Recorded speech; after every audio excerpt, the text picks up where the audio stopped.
Hi, it's David in the stained glass studio. And we started out making stained glass when we were in Missouri, and then later we moved to Idaho and we did more stained glass, and then we moved to Utah. And when we got to Utah, people started asking us, where can we see your work that you've done?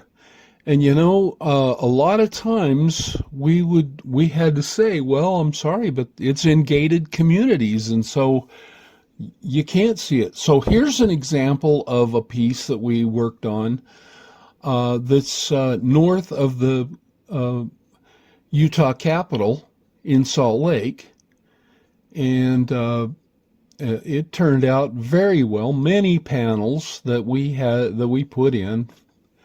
Now then, here's the Covey Center for the Arts, and Jeannie came up with a concept of creation. And now here's one that we installed that was in a little community. And then this is the Dance of Life that we did.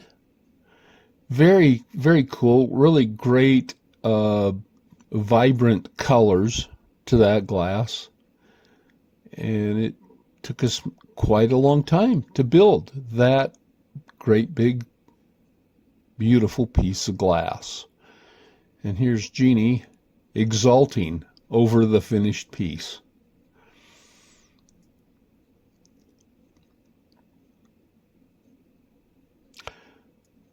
Then here's the guys installing at the Covey Center for the Arts a big mosaic piece that Jeannie had done. This was part of the wrap tax project that she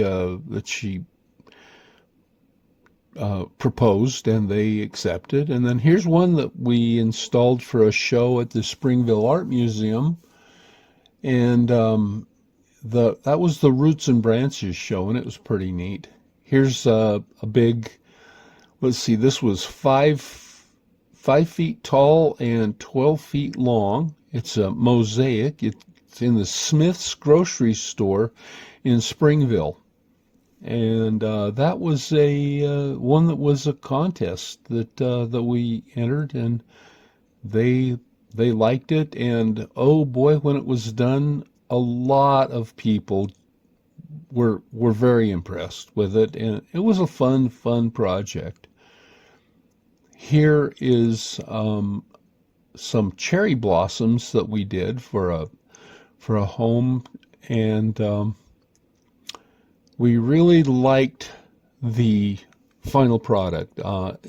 They took us several months. Each panel took about a month and a half to build. And here is the glass that Jeannie did for Heritage School. It's a tree of life. It turned out very well. We really enjoyed it. It was a fun project. Now, here's the unveiling of the airport window, and there it is. And each of those, the total time on that one was 10 months. And here's the sign that we did for the Young Living. It was electrified, and our son-in-law there, Greg, used a man lift in order to install it.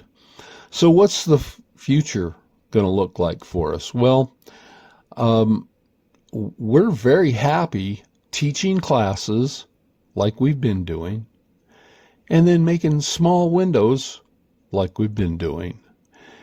And if we get an opportunity to do other large projects, we'll go for it.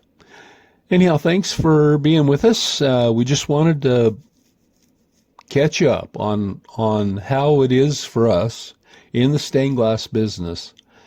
See you next time.